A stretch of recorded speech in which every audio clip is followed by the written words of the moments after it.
Hello and welcome to today's episode of the Future of XYZ. I have such an honor of introducing Molly Baldwin. Molly, welcome to the Future of XYZ. Thank you. Thank you for including us. It's just really tremendous honor, as I've just said. We're going to be talking about the future of urban violence, a subject that you know a lot about as the founder and CEO of Roca. Roca, of course, being an organization based in the Boston area, but now serving in almost 3 states, 5 cities, plus Baltimore, Maryland, and soon to be Hartford, Connecticut. It's an organization really committed to helping disengage and disenfranchise young people move out of violence and poverty, get out of the criminal justice system, and it has really some unique aspects to it.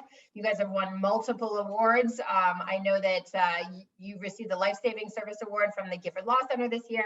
You, of course, have an honorary doctorate from Salem State University in addition to your degree from University of Massachusetts. And Roca was founded in 1988? Yes, it was.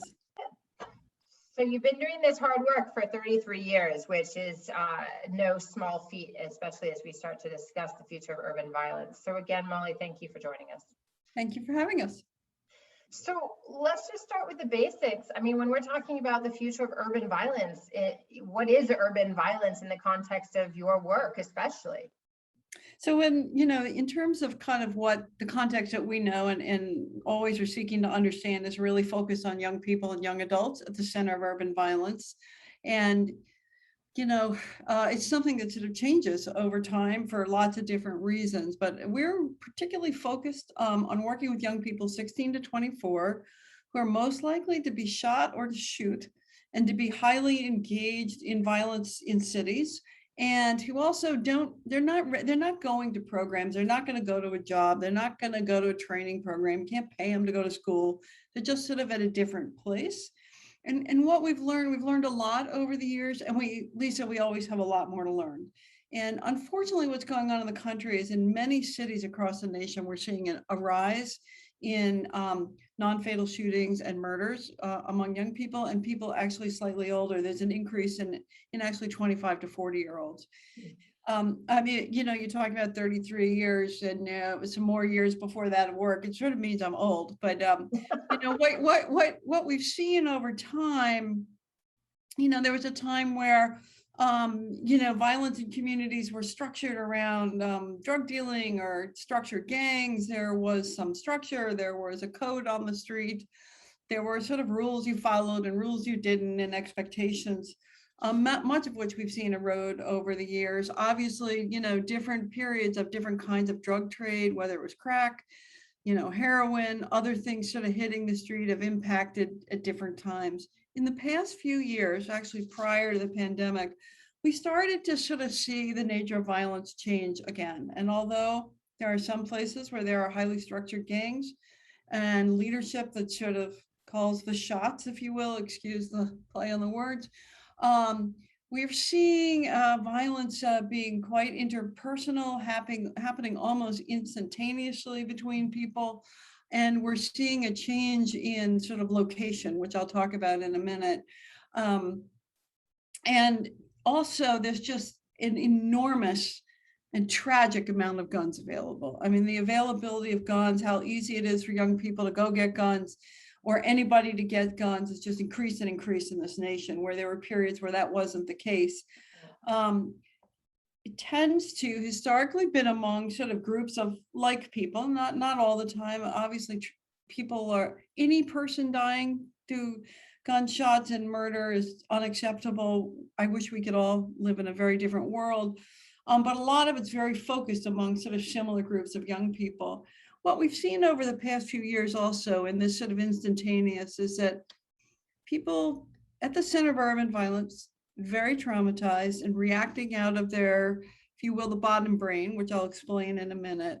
It's highly mobile because of social media is impacting and people can see where people are, people can move around a lot. And there really aren't the sort of structures of leaders who can sort of stop things or literally put an end to stuff, although there are some in some places. So as we've come to understand over the years, the brain science and trauma. And please forgive me, those of you who are listening who know much more than I do, but I'm going to do a very simple version of understanding trauma in the brain because it's about all I can remember. But I think it works. If you kind of do a 1, 2, 3 part of your brain, the brain stem is this back part of our brain, and it's our core functions. It's, you wake up in the morning, hopefully you're breathing. You don't have to tell yourself to breathe. Your heart is pumping and those things are happening. Then there's the middle brain, which I'll come back to. There's kind of a lot going on there, the limbic system, and there's all these pieces in there, and it's emotions and memory. It's our protective, like fight, flight, or freeze. It's our sort of pleasure. It's our pain. It's a lot of stuff's going on there. And then the third part is this front. It's the prefrontal cortex, where you literally learn executive functioning, how to think, how to make decisions, how to weigh things out. So a couple of things have, really come to the forefront over the past couple of years. And again, it's a little bit of a long explanation, but we think it sort of helps frame what we understand to be going on, right? We used to think like if you had to change your brain by the time you're 3, or else there's nothing else you can do and you're stuck with who you are. So we've now learned you can change your brain at any time, which is great news, being older. All of us. Yeah. Secondly, there are 3 periods where your brain has more ability to change, more what they call elasticity and plasticity. The first we sort of all are familiar with, either 0 to 3 or 0 to 5, depending on who you're listening to. Interesting, the late teens into early adolescence, we now understand that your brain really isn't fully formed and your ability to kind of have executive functioning until you're 25. And then the third period is right after you have a baby.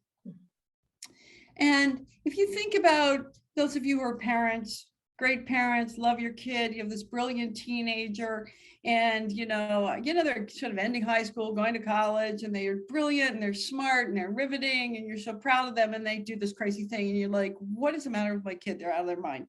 Well, actually, the way the brain develops, they're technically out of their mind. They're not fully into that prefrontal cortex where you can make decisions.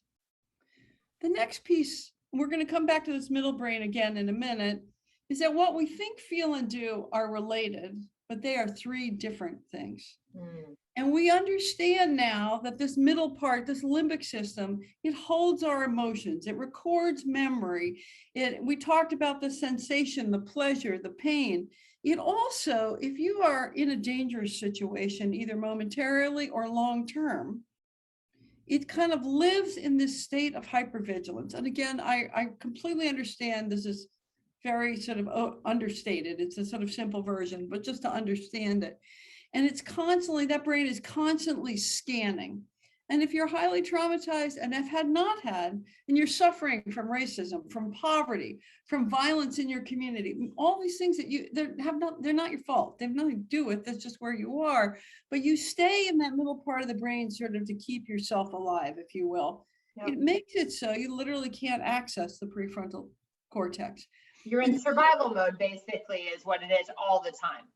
Totally in survival mode. So if you think about if I really think I'm not safe, or I know I'm not safe, I'm stuck in this survival mode. So I'm not accessing the thinking part of my brain.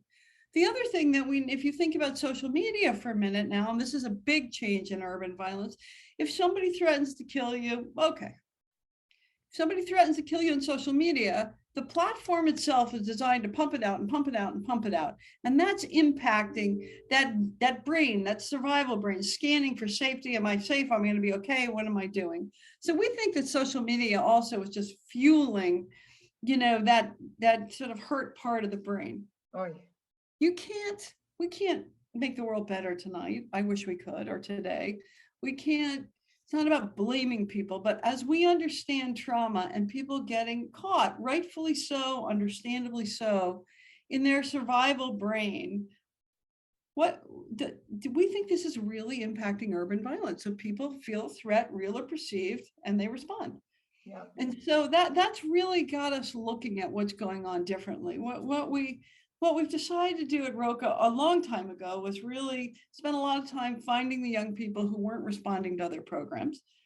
We work with young people over a long period of time, and probably the most important thing we've really learned to do, Lisa, is what behavioral health does if you think about what you think, feel, and do, if you can help people understand that and build an 8 to 12-second pause between what you think or feel and what you do, that's how you get agency.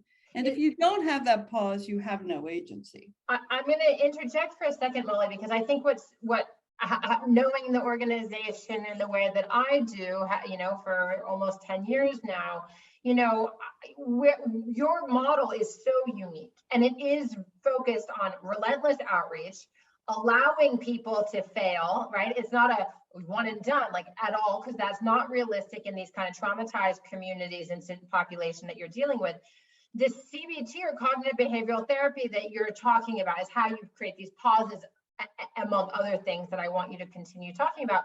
But over the 33 years, you've been collecting data on how this works. So right. You're not coming at this from some random, like, oh, I just had this awareness. How did you get to that place where you realize this brain science is in fact the key to helping solve or at least intervening in urban violence at this stage? So a couple of things. First of all, I want to be clear too, like this, we think this is the route to agency. It's not about blaming people who are suffering from our systemic racism, right? It's not about saying you're bad because you're poor, right? And it just is. What the brain science does, I think, is liberates how to help people heal and have agency. You can't undo those things, but with agency, if you can take the, literally talking about an 8 to 12-second pause between what you think, feel, and do, you then have a choice as opposed to a reactive choice. So what happened, in a funny way, when we first started, we sort of understood this, but had kind of no language for it. And the world looked at lots of different things and we kept learning. But at some point, Lisa, we were sort of noticing that young people were making a lot of changes, huge privilege to be with them. It's pretty, really stunning. And then something would kind of go south and we're like, we're missing something here. And so as we began to understand about the stages of behavior change, as we began to learn about the brain science, it gave us a framework that just seemed more helpful, more respectful, and more empowering, which is our commitment. And so I think, I know this funny theme about being old, but you get old and people go, what do you wish you learned? I'm like, oh, I wish we knew this a long time ago. Right. I think all of us who've been around, and there are more people in the nation. I still think it's a small group, but there are a small group of us beginning to look at this. How do you give young people those skills to heal some of the hurt, and to build those skills? We also were seeing from we use data to look at, are we being helpful for young people? They've had enough stuff, dumb stuff, not so helpful. And it's not that you don't do things that aren't good, that's fine, but how do you really give people the tools so they can develop agency, and so we use that data to help us get better, to partner with young people and to help us figure out what we're doing, because some of the things we did weren't helpful and right. Some are. And so we were sort of seeing people taking about 2 years to make any change. And the brain science says, well, actually, this late teen, early young adult, you can change your brain, but it takes about 2 years. And so we keep trying to learn more. What is the most helpful thing that we can do, in partnership with these young people so that they have the tools and the agency that they so desperately need and deserve? And you're dealing with, as you said, 16 to 24-year-olds, largely men, but you also have a young mothers program, of course, because the family dynamic within these communities is part of what fuels this cycle of poverty and involvement in the criminal justice system and violence, frankly. I mean, when we think about this, if I think about when I describe to someone what Roca does, it's a way of reducing recidivism, addressing criminal justice, the inequalities or inequities, if you will, within the system, addressing trauma and violence, and ultimately setting these young people up for new opportunities.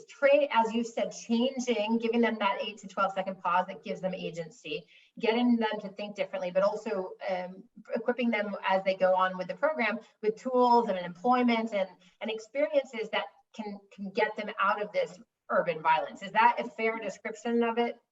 Yeah, I mean, if the fall, when was it? I guess the fall before the COVID hit, in a 45-day period in Baltimore, I don't know, 79, 80 something young people, because it was still in startup phase, already in the program, people on the waiting list and people behind the wall. And, 45-day period, 5 people were killed, 8 were shot, and 10 were arrested with guns. Like, this is, we don't have to accept this for our children in this nation. We just don't, and we shouldn't, and it's not okay. And I wish I could magically just get rid of the guns. That'd be helpful. And I'm really clear that there are all these things, racism, economic, there are all these things at play. But I think those young people have a right to live and to live safely. And that's that's the road, and that's the commitment, it's not an easy thing. It's not like, here's this program. If we could just get young people to a program where they could succeed and it would get better. No. It just doesn't happen like that. You can't just sort of say, put the gun down. It doesn't go like that. No, and I think, Molly, what your team, right, has always done, and you call them youth workers, among other things, is this relentless outreach. These people who you're serving don't show up. They're not people who are used to being in systems and programs, and you're relentlessly reaching out to these people so that they can, in fact, stay alive and have a better opportunity. Right. But besides the outreach, besides the cognitive behavioral therapy and the adjustment to the brain science, there are other things that are needed. I mean, you need to partner with institutions, and most especially the police, right, as system partners within this.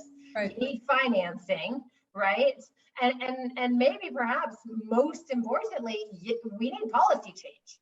So what's kind of the hierarchy and prioritization as we think about the future of urban violence? Because there's only so much relentless outreach can do on an individualized basis. Like, systemically, what can we do, and what does Roca think is the future? Well, first of all, I think we have to understand what's going on more. And it's hard. There's no magic. We have a lot of data, and some things we do are more effective and some aren't. So how do we tell the truth about what that is and get better at it, right? How do we understand what really those young people who are sort of at the center, who aren't responding, are in a different place than young people who, with some support and an opportunity, could just thrive, right? So we want to differentiate that. And we have to believe it's possible. Anything and everything we can do to limit more guns. We have more guns than we have people in the country. We should be doing, period. End of discussion. 3D printed ones these days? Yeah, it's terrifying. Like, because if you're reactive and you have a deadly weapon, it's different. I think also, I think that we have to look at our systems and figure out, like, what's more effective. Like, if people really don't need to be locked up, they shouldn't be locked up, right? You need to have, criminal justice systems that are functioning. On the other hand, if people need to not be able to hurt other people, you have to be able to deal with that too. And I think part of the policy thing has got to be, what can we do that is safe and different and fair, right? I don't think it's a simple discussion. And unfortunately, I don't think we can call change into existence. I wish we could. I certainly can. I mean, and I know that's not my job. Other people need to keep calling that into existence loud and clear, and please keep going. It's awesome. But the question is, we're just sort of always struggling with, what can we do that's different, that brings safety, that is more just, and that's appropriate to what's going on. And I think we have to. It's interesting. We met with some partners in a city, and they're worried about younger kids committing crimes and stealing cars. There's an increase in carjacking going on in different places. And we politely said, well, gee, could you just show us your data this year? Well, their biggest problem was actually 25, 35-year-olds. That's a different issue than a 15-year-old, right? Absolutely. What do we do there? And how is it, whether we're running an organization, whether we're running an institution, that we do things that matter and that don't cause more harm, and that we stay in that process to do that? I mean, I think that's what we have to kind of push into existence, in our in our work with young mothers, which is, you know, pretty extraordinary. I mean, I just don't, both the young women, young men, I don't even understand how they get up in the morning, given all the things they've been through. We happen to, know a lot of young mothers who get separated from their kids or have the system involved with them, but what they didn't have was the resources to be the parents they wanted to be. And so it became really important for us to understand, well, which group of parents are we more helpful for than not? Secondly, how do we give them the tools? So in one level in COVID, the rate of, filings with children's services across the country went up a lot due to domestic violence. But our team was able to help like 25 young mothers close their cases and several young mothers get their children back who've been completely separated from them. And so, what we hope to do is find company everywhere, constantly looking for good company and good teachers, that we get better at showing up for this group. Again, the group that doesn't show up at the other places, we don't know how to do those other things. There are awesome organizations doing that. And how we work with the partners who are connected, those young people at the Center of Urban Violence are connecting to police and probation and corrections more than they are often other places. So how is it we can do this differently? And you have to believe we can, and we can. What I love about that, besides the hopefulness, of course, because that's I don't think you could have been doing this for 33 years if you didn't have that hope on a daily basis, Molly. I know enough to know that much, and it's incredibly inspiring. But I also think that what you're describing here is it's not even about changing systems partners and police and relationships and policy. It's really about identifying what this population needs on an evolutionary basis, because of course, as you've just described, things happen, social media comes up, there's a distribution of power within their guns and whatever.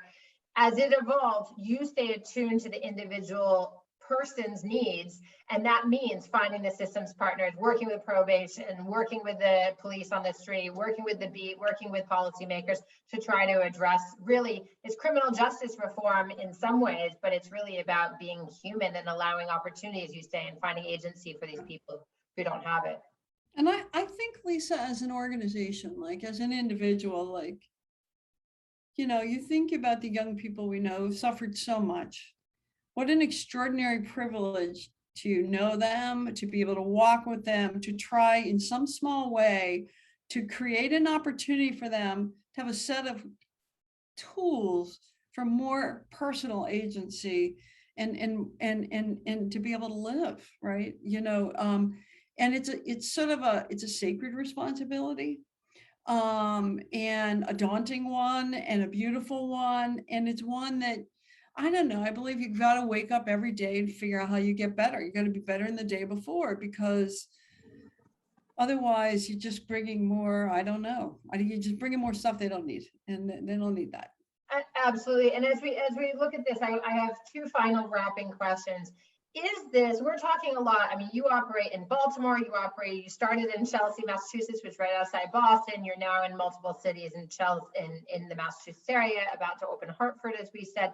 However, is this urban violence that we're describing a uniquely American problem, or do you think that there is a model, a Roca-like model, that is just human and can be applied to everything? Or what would you say about, someone who's listening in, Belgium or in, South Africa? Well, it's an interesting question you've asked here, Lisa. I just think as human beings, we're in trouble. I just think the level of violence, the racial issues across the world, the imbalance of, poverty and those who have and those who don't, money, which has just been, any progress we were making just got decimated during COVID, the availability of guns. Unfortunately, I think it's in a lot of places. Yeah. All over, with rare exception. I believe the core of what we do is very human. How you implement that, how you understand and hear and listen to what people are struggling with is very different, right? So there are things that are way in which we are in Springfield's a little different than Baltimore, and the issues of the young mothers and Chelsea and East Boston have a little bit different than Hartford. So you have to be very respectful of that. But the core of it is, I think, this human place that we have a lot of young people that we've kind of written off. We've pushed so far to the side that we don't want to talk about, that it's painful and it's hard. There's nothing easy about talking about how do you help a group of young people who are literally killing each other. In Baltimore, it is more than a murder a day and 3 non-fatal shootings a day. It's gone up. Like we shouldn't be doing this. No, and no. yeah, here we are. So this, it's not a fun discussion, but it's a critical one. It's how do you help young women who can succeed as parents succeed? They've never been given the tools or support, but it's not an easy thing. It's not like go to this class and it's all set. And so what can Molly, I mean, just in closing, I mean, listeners and viewers, instead, you have hope. You do this work every day. Your team, you inspire them to do it every day. You inspire police to work with you. You inspire politicians to work with you. You inspire investors and financiers and states to invest, right? So what can the people who are listening and watching do to support your mission, really, of helping young people deal with violence and trauma to, as you say, stay alive long enough to choose to live? I mean, first of all, we have to believe it's possible. And if we're grown-ups, that's our job. Whether we understand it, whether we like it or not, we're responsible for our children. I just fundamentally believe that. I hope that what could come out of these sort of painful, realities of COVID is like slamming on the world in different ways in different places, is a understanding of how much we need each other and how we can help each other. And if you're, not everybody wants to, but if you can stand in the middle of the hard stuff or help with the hardest stuff, it's really important. There are easier things to do. There are easier things to support, and no judgment, but, standing in the hard stuff to help figure out what to do is it's the only, we can get ourselves out of where we are. Molly, I would love to keep talking. I could always speak to you forever. It is so inspiring, and thank you for sharing your perspective on the future of urban violence and all the amazing work that you and your team at Roca are doing for these amazing young people who do pull themselves up and out. Thank you so much. And everyone listening, thanks for tuning in to Future of XYZ this week. You know that if you're not already subscribed on YouTube or Spotify or Apple or Amazon or wherever you get your podcast, do so. Leave us a 5-star review and follow Future of XYZ on Instagram. We look forward to seeing you next week. Molly, again, thank you. And everyone visit roca.org, rocainc.org to learn more about the amazing work that Molly and her team are doing. Thank you.